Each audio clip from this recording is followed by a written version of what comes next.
Yeah. So we're taking a cruise down the whole entire harbor. We just one of our daily routines is that as a family we always get coffee, like early, like evening. We usually like to do like a coffee run, and it's basically like a time to kind of like leave our compound and like leave the house. So this drive is like really a lot for like our mental health, and also because it's like we really enjoy like coffee together as a family. And it's the scenic route. Exactly. I mean, we basically purposely always go the route that doesn't have the highway and stuff like that. It takes like a few extra minutes, but it's right along Harbor Drive. We take it all the way to the coffee shop, and it's only 2 minutes more. But it's nice. It flows really nicely. Yeah. And it's the perfect place to kind of film this podcast too. You know, right? We're taking it out of the studio. We filmed it by a fireplace once. We had it in the studio. You know, we're always trying things out with this, but it seems like this was more fitting. Yes, and Claudia's driving. I'm in the passenger seat here. We're going down the highway. We've already picked up the coffee. Yes. Right? So we've got the coffee. We're sipping on it. And FYI, I am a slow driver, so I'm going like 25 miles an hour. But that's perfect, because I've got my eyes on the road too, because it's like we're still like, talking, but I'm still like keeping like, okay, there's no incoming traffic. Like we're definitely being very responsible. Yes. But if you like to film your stuff on like your phone while you're driving, that's cool, whatever. I can't do that, so you'll just hear my lovely voice. 100%. But this is the scenic route, so it's basically, you know, we wanted to just I wanted to relax. I wanted to get Manny all nice and relaxed. I'm feeling relaxed. I'm actually interviewing him today. So oh shit. Yeah. I think that obviously with the whole transition of you joining, like officially joining the team, because you've always obviously been part of the team, but like now that this is like your 9 to 5, like I think a lot of people are curious, like who the hell are you, and like where did you come from, and like what's up with the weird ass last name, and like where did you grow up? Holy shit, wait. This is one question at a time. I'm already losing focus. Oh my God. Focus on each question. I can start with where who I grew up. Well, who are I'm still searching for that question. I have no idea. I'm on but look, so where was I born? Where did you grow up? Like, so I know that you obviously grew up in the Bronx. I was born in the Bronx. And then what happened after that? Because I know, like, for me, like, we didn't move around a lot. Like, I've only had, like, a place where I was actually born, and then another place where it's like when I was like 12 or 13, like we moved there, and then that's the place where my parents are still at. So for you guys moved around like a few, right? Like you guys moved around a lot, or? No, 100%. Yeah, I mean, like from going to Bronx and then Queens, and then we bounced around to freaking Limbrook, and then we took a sharp turn after that. You know, like I was probably in 3rd grade, and then all of a sudden they're like, "Hey, we're moving to Florida."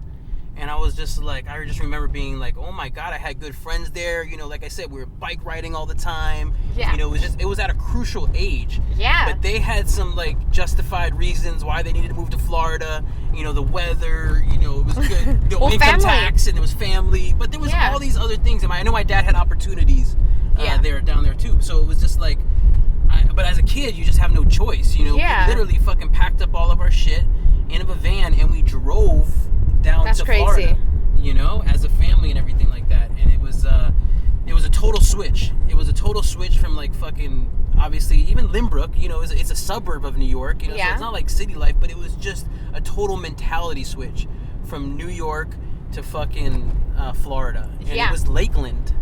So it was like, it wasn't Miami. Yeah. You know, it wasn't Orlando. It wasn't anything like that. It wasn't like a big city Florida. It was like Lakeland, like very What is that? Like what? I can't like envision it, so. I just remember a lot of lakes, you know, like, and that's why it had the name. So they had like, you know, big lakes that were part of the city that, you know, they all had names and stuff like that. And some were bigger than others. So you know, there was one, like a big one, like in the middle of the city where you would walk around it. Oh. You know, like everybody would be like, oh, you know, I'm going to go walk the lake. You know, like kind of how we walk the block. I want to walk the lake, and they basically would walk around it, and so that's how it got the name Lakeland.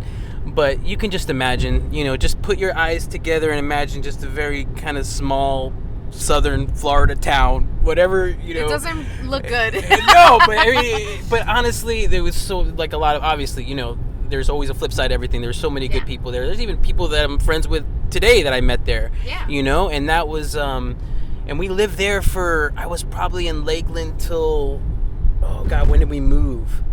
Till 8th or 9th grade, right? Wow. Yeah, so I basically went through all my middle school years there, everything like that. That's kind of where I got into chess. Yeah. It was there in Lakeland, you know, with the schooling and everything like that, joining the team. Was a big part of it was you yeah. and your brother's life, right? Definitely middle school, and then the beginning of high school. You know, you can imagine then high school came into, you know, 10th, 11th grade, you know, you start getting distractions. Yeah. You know, and chess, like, you know, for those years, middle school and everything, it had my full attention. You know, and it's one of those things where it definitely, oh crap, babe, you cannot go under the trolley lights. Like, we're talking about your full attention. We're sitting here under the trolley, things are coming down on us. Do you hear that? Hold on. Holy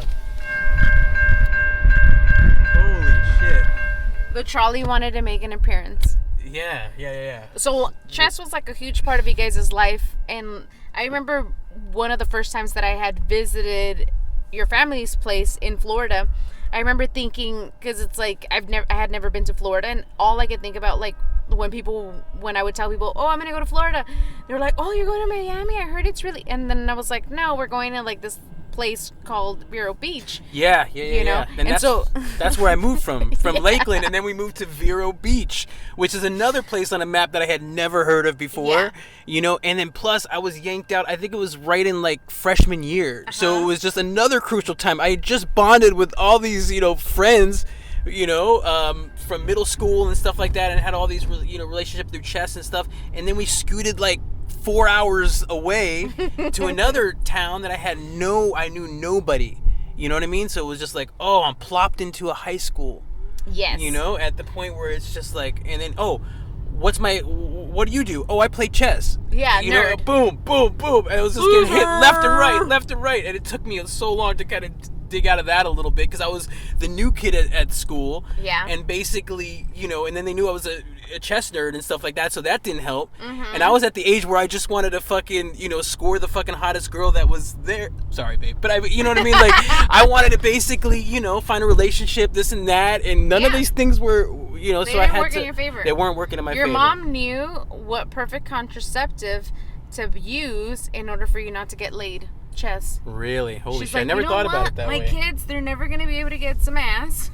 I think she wanted us to get some ass. She was always asking. She's like, are you getting some ass? Well, not in that way, but she was definitely, you know, inquisitive. But fun fact, your mom was the sex education like teacher, or well, she was, but for a high school, but not for my high school. Okay, it was for a different high school. Thank God. Imagine if you had have your mom as a sex ed teacher. Well, that would be nice, because then I would have, you know, at least my mom would have been a little bit more open-minded. No, but you don't want your mom to talk about those things. Yeah, you know what I mean? You want her tonight to think of a world where she doesn't even know about any of that stuff. Yeah, because I mean, because your mom's a nurse, right? So that's how she was like into that. But I mean, it's really like funny, because it's like now, like, obviously, because I feel like family dynamics are really important, where it's like, oh, how is this person? And then you see them in like their family, like how they interact with their family, and then you're like, oh, no wonder they're like that, you know? And so I feel like having seen you interact with like your family and all that kind of stuff, then you're like, oh, I understand like why why he is the way that he is, you know? In good and bad ways, right? In good and in bad ways. But you know, you are mixed, right? So tell me about that. That was like weird, but oh my God, yeah. So I it's something that you don't really think about until somebody asks you. Well, I guess like the reason why I'm saying it is because it's like family dynamics. So it's like, I know that when we visited Florida, and it's like, you know, like I get like you, right? Like where it's like I get Manny, like in that whole like, you know, where I'm like, oh, Manny, and then like it's like I totally forget that like you have like your dad and then your mom, and then when everyone's together, then I'm like, oh shit, like these are the people that like made you. So Yeah, no, but I mean, you definitely get a lot more from my mom's side because my family, like my extended family, my mom has a lot of extended family.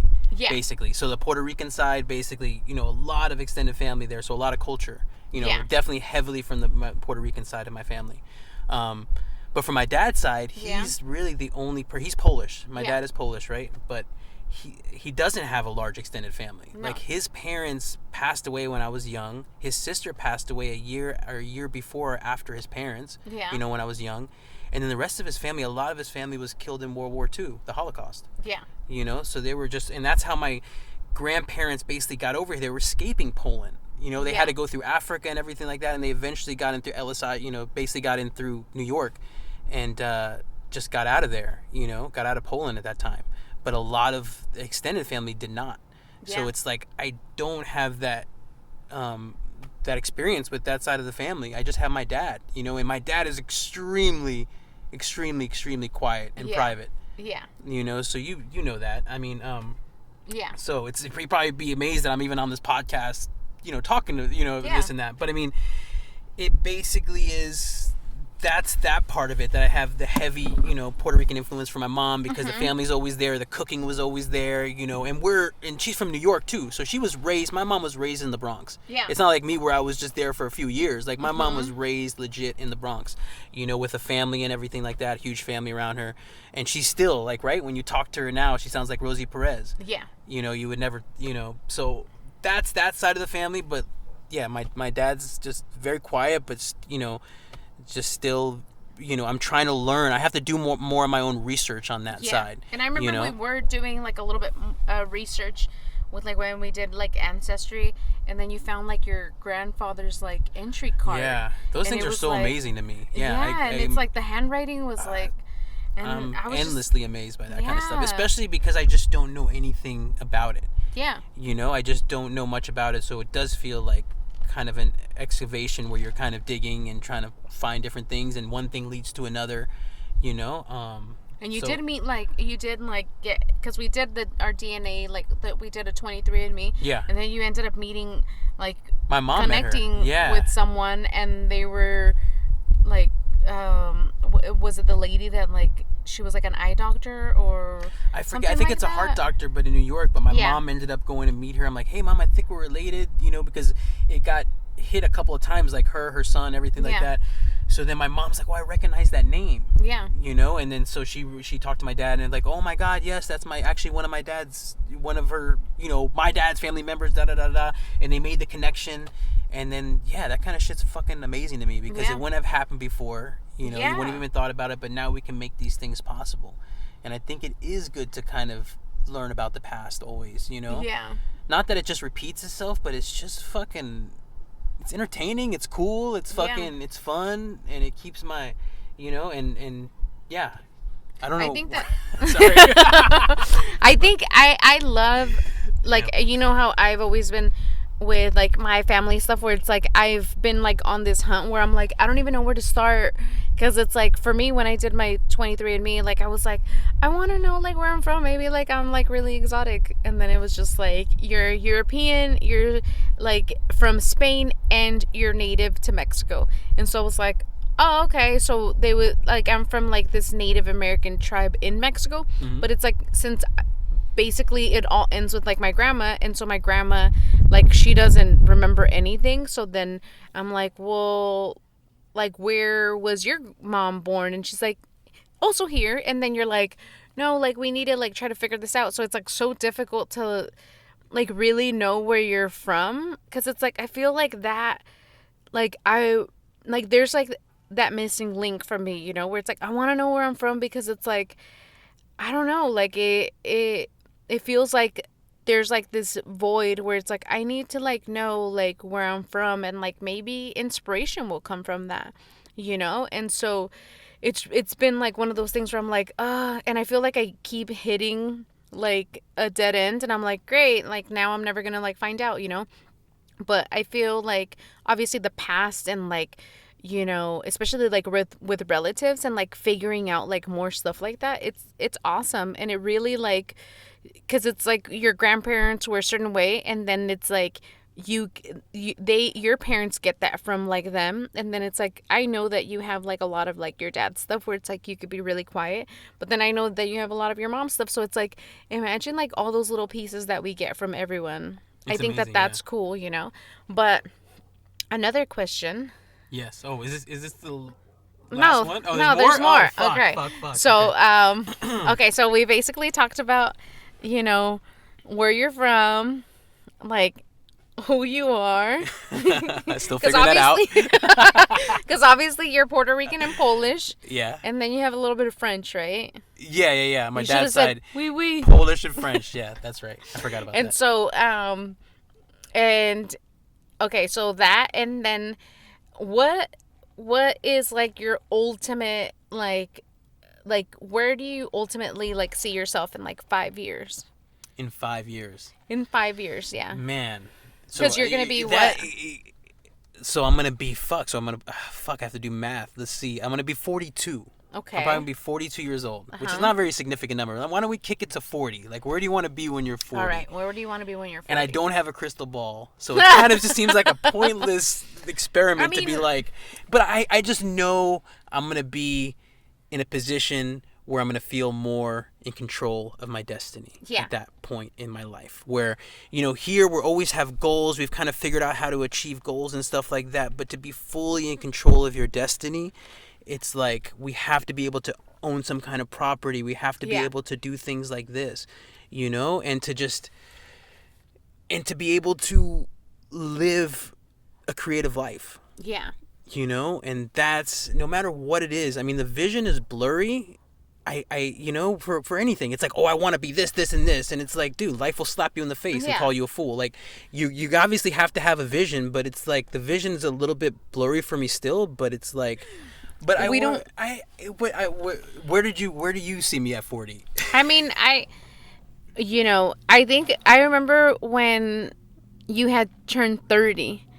And we had gone to the suspension bridge right there on in Becker's Hill. Uh-huh. And like I forgot why we actually like went there, but I think that you were filming that thing with Sean. Remember that little the knot. Yeah. And so I think you guys were filming something like that. And then you had discovered it and you were like, "Oh my God, we should film it there," or whatever. And then my family had came.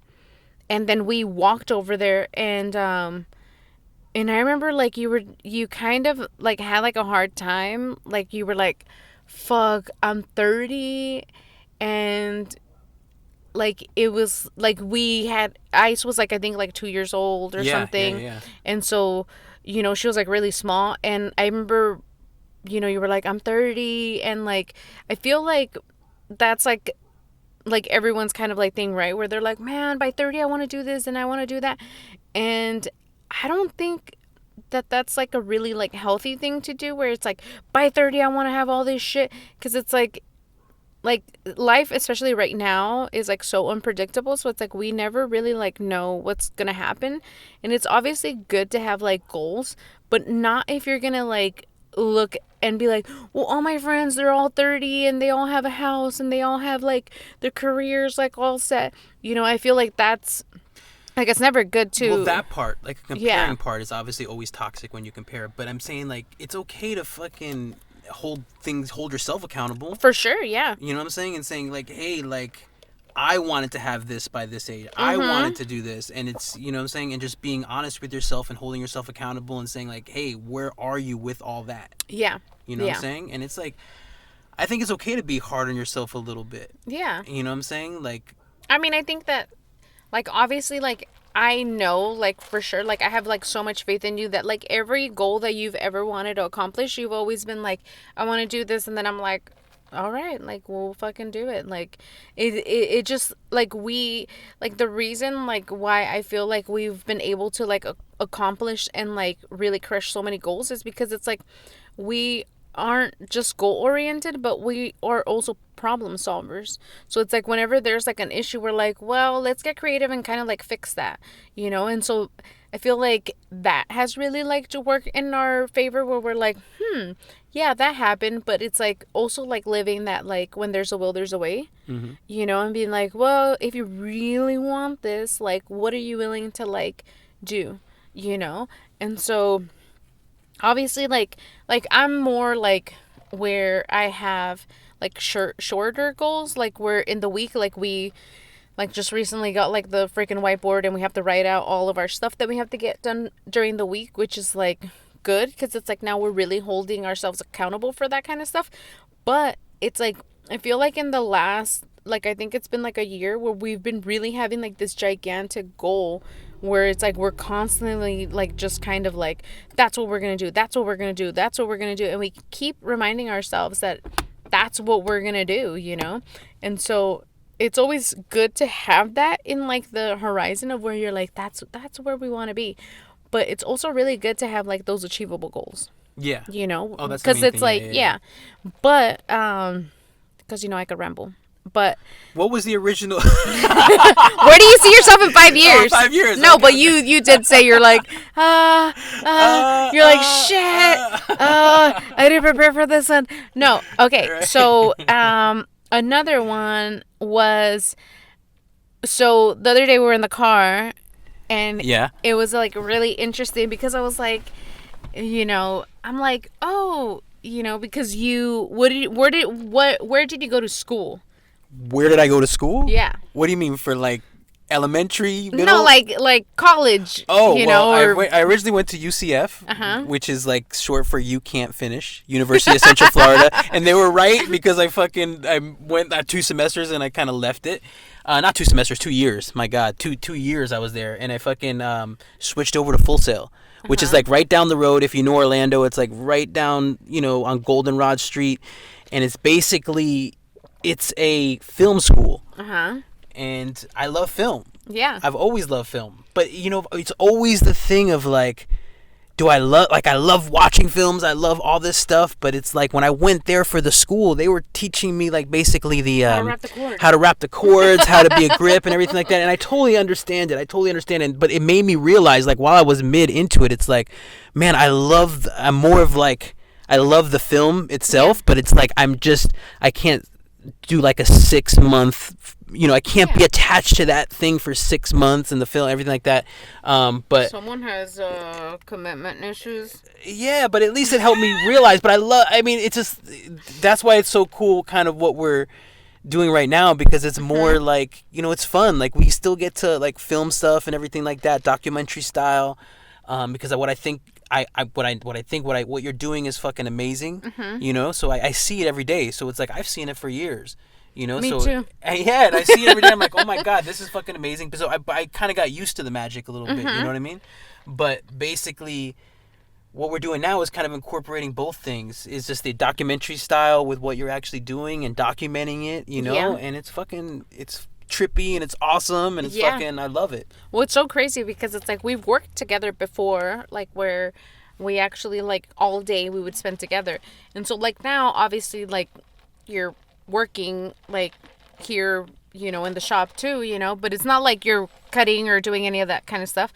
It's like basically you're doing a lot of like the behind the scenes, like editing, like, you know, like all that kind of stuff. So it's really like interesting, like how our like relationship works in that way, because it's like I feel like you come in and then you're like, okay, and then it's like then I have like this like weird ass idea, and then you're like, okay, and then like we also have like this romantic relationship where I'm like, he's still my husband, so like we still have to like, you know, keep that going too. So I feel like being in this relationship, especially now, like when it was another time we were going to get coffee and I was like, wow, like it's so crazy, and like you're like doing the thing, like you're like filming me and doing all this kind of stuff, and that's what you went to school for, and like that's what you've wanted to do, and then like I'm doing the thing that I want to do, and it's like we're doing it together, you know, and it's like, and we're having like this life of like, oh shit, like I'm like doing what I really, really want to do with like you you know, and like having like this journey. And it's like, it's so crazy because we've had so many different like journeys together where it's like we owned a dispensary, like, and then we did this and then we did that, and it's like having all these, like, we've had so many adventures together, you know. And like this one, it's just kind of like, oh shit, we're both like really enjoying like what we're doing right now. It feels like a new adventure but different. Yeah. You know. Yeah. I'm really super grateful. I'm more grateful than anything because it's like there's 8 years of fucking, you know what I mean? Like it was just a lot of fucking time to get here is what I'm trying to say. Yeah. It wasn't always like when we first met each other. It was, oh, let's try this idea. Let's do this. And everything was great. It was more just like battling egos. Yeah. You know what I mean? And it was just always battling like, oh, my idea, your idea, this and that. And it's like, it finally got to a point where we completely, I trust you, Claudia. And I think that it was mutual, where I was like, oh shit, like, and it's kind of like we've always had that mentality where it's like, let the professional do like their job. But it's like, I feel like we never really like allowed ourselves to be like, oh, well, he knows what he's doing. It was more like, you know, trying to micromanage each other. And I think that was like, and we did that for a long time. Yeah. Too long. Yeah. So it's just like, that's why this feels like, it's like, oh, fuck, you know, if it feels right. But crazy thing, so February 13, we turned 8 years old, like the shop. And it's like it's really interesting to kind of like reflect on that, because it's like, oh shit, like I've been doing this for 8 years, you know, like that's how old like Ice is, you know, because she was 5 months when we opened up the shop. So it's like really intense to kind of like put it all together and be like, oh shit, it's been 8 years. Like shit, it wasn't like if we just opened up the shop and we're like, wow, everything's like great. Like it's like, I fucking depleted a shit ton of fucking savings. I fucking like didn't feel, I really felt like I was going to open up a business and it was going to be easy. Like I really felt like, I was like, why don't people do this more often? And like now I'm like, I am so grateful that it's like, even like having like a sale a day, I'm like, whoa, like I've worked my freaking ass off, you know. So it's like it is one of those things where I'm like, whoa, like finally. And it's like, and I don't think that like, you know, people really like see like all that like hard work and just being like, fuck, like this is bad, like we've wasted so much money, like what are we gonna do, like what are we, like how are we gonna figure this out, you know. And it's like, and I'm just really glad that we get to celebrate another year with like our business, you know. And especially it's really cool that like we get to celebrate together as like, hey, like, because I feel like these past, because how long have you like joined like officially like the team? Oh, you're talking about Soloka? Oh, it's been probably like 2 months. Yeah, like so 2.5 months. Yeah. So freaking like, I feel like we've gotten so much good feedback, and like people are really like interested in like the stuff that we're doing, and you know, it's all been like really positive, and that's like like you've contributed so much to that. But the thing is, I think what it is more than anything is that it shows that this is the first time in a long time that all of our focus has been on Soloka. That's the thing. Like anybody could tell before, like if you're really looking that, oh, we're doing Soloka, but we're also we have a million other things going on, and we're also balancing this and this. But honestly, right now, and it's been like in that just zone for these last few months, where it's just been, we wake up every morning and we just figure out like, hey, what are we doing, you know, for the business, and how are we going to grow, and what are we doing next. And the best part about it is the creative conversations. Yeah. You know, like those all those videos you come up with.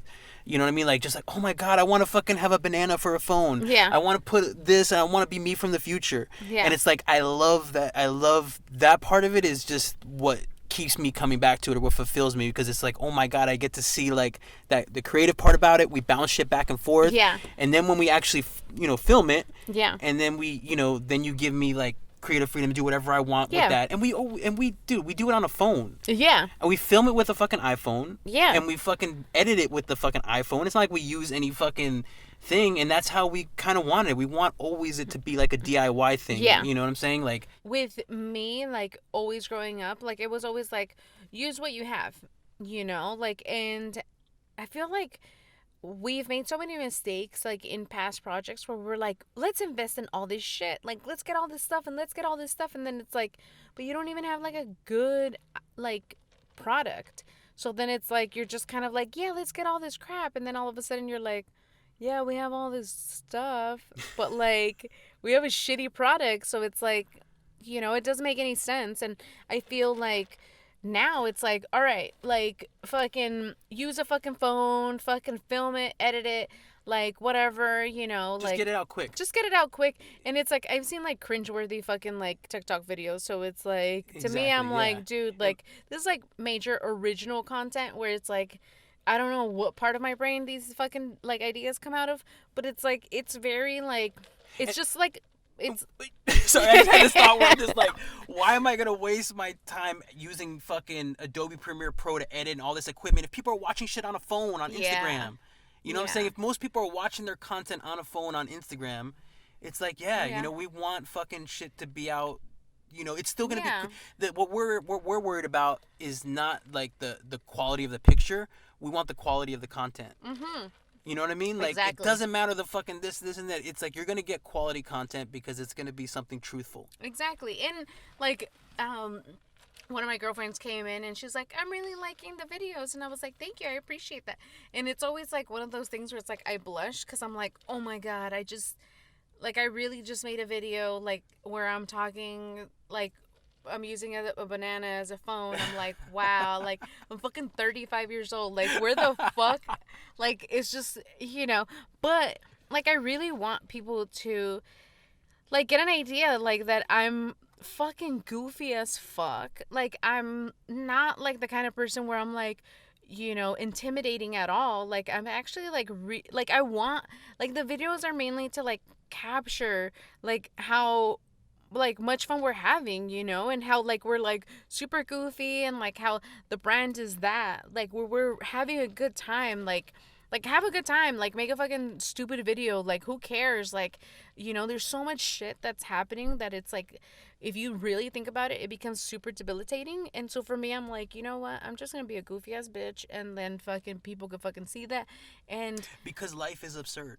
Exactly. It is, like, no matter what, it's always been since the beginning of the time. If you could just focus on the absurdity of it, and then just kind of, we've been able to just, just every morning, like, what are we going to do? Like, those small achievable goals, and they're creative goals. Yeah.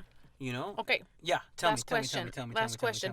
What was your highlight for our pandemic-filled last year? Well, I mean, we're still going, but 2020. What was the highlight? What was one of your highlights for last year? One of the highlights for 2020? Yeah. I mean, it's... You're like, I quit my job. Mic drop. Well, there was a lot of things. That's what I'm saying. No, but it was basically like the project that we first started working together, where I started seeing things happening, where I think I had a mental mind change, where I was like, oh shit, me and Claudia should be working more together. Mm-hmm. Was when we had to do the mask project. When basically we had to, like, there was thousands of people. Oh, yeah. There were thousands of people emailing us and fucking DMing us for masks and how to schedule appointments and everything like that. And I was still working at March Nash at the time. Yeah. So I had to go on my off time, and we had to figure out how to kind of, me and you had to, like, really get down and be like, okay, how do we get all these people scheduled? How do we figure out a system that's going to work for both of us? And we learned a lot about each other during that, because, there was just some points where we learned how much we weren't communicating with each other right. And I think we still have, like, a lot to work on as far as communication. But I also feel that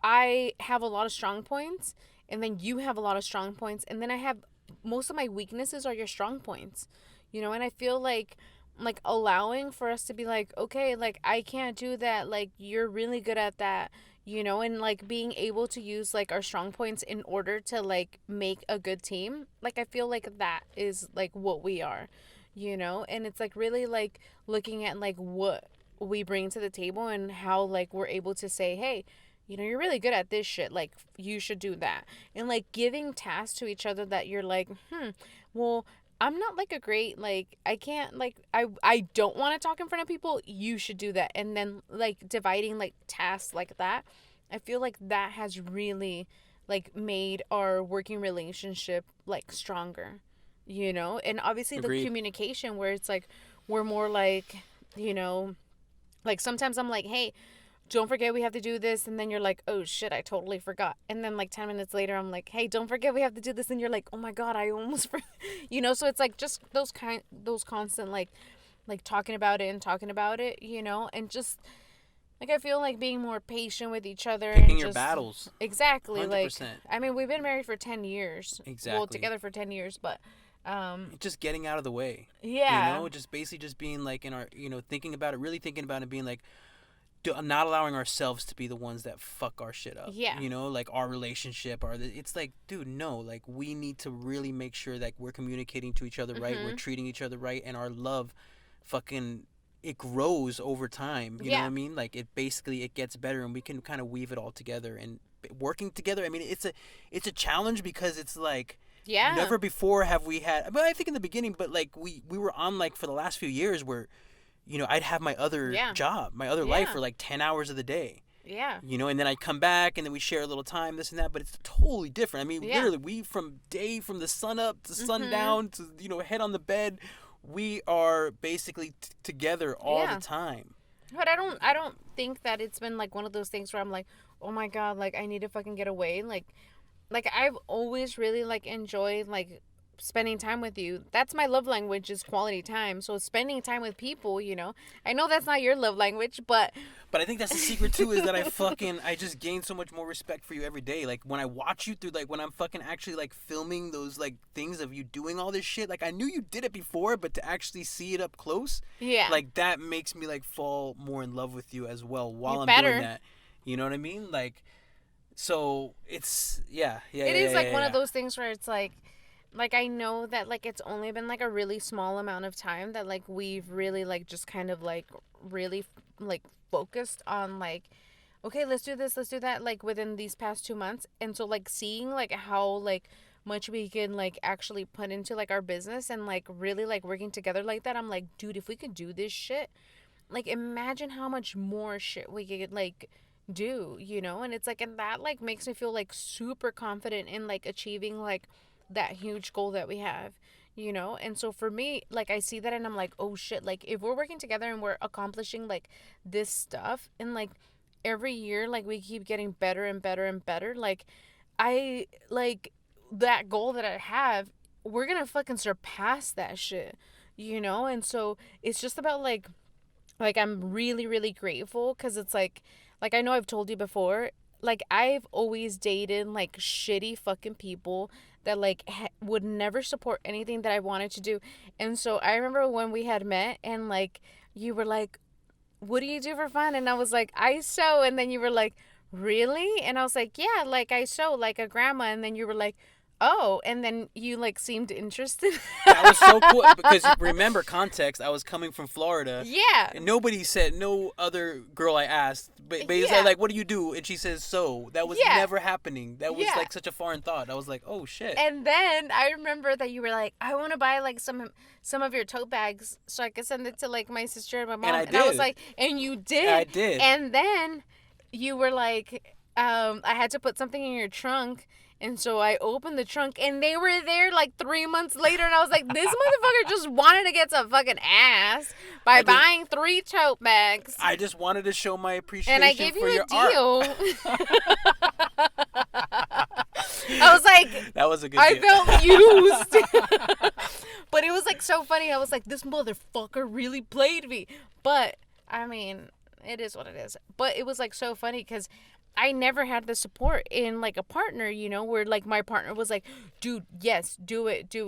And I feel like that's so important, to like have someone where it's like, if you're going to be in a relationship with someone that's going to be like, obviously like your partner that you're going to have like this romantic relationship with, it has to be super crucial that they are like aligned with like what you want to do.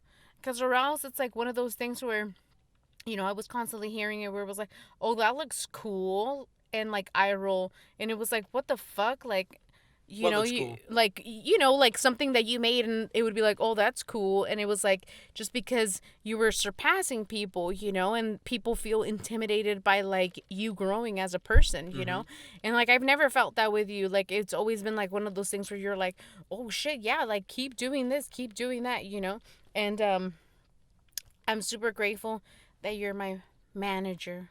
Get it? Manager. Oh my God, Claudia. You listen to way too much fucking stand-up comedy at night when you're sewing. Because that's where she gets all these puns. Oh my God. It must be rubbing off on you. Because that would be horrible. That's a horrible pun. Because then it's like, oh my God. Yeah. I think. Would you do stand-up comedy? No. No? I don't think I'm funny. Remember, enough. You were like, it was like, oh my I God. know, but it's like I would have to be like on do an open mic, but now there's And like I can't say like I would be like super drunk because it's like everyone knows how I get when I'm super drunk. So that's why you don't drink. Yeah, that's why I don't drink. But yeah, I'm really glad that I got to interview you. Do you want to say anything else? Do you want to leave anyone with like thoughts? I don't have any thoughts of wisdom. I don't. Wash your hands. Yes. Keep it going. Keep it safe. Keep it blessed. Love whoever's around you and make sure they're loved. Yeah, keep it lubed. Love them in any way. Yeah. And just keep that love spirit alive. That's all I want to keep preaching, you know.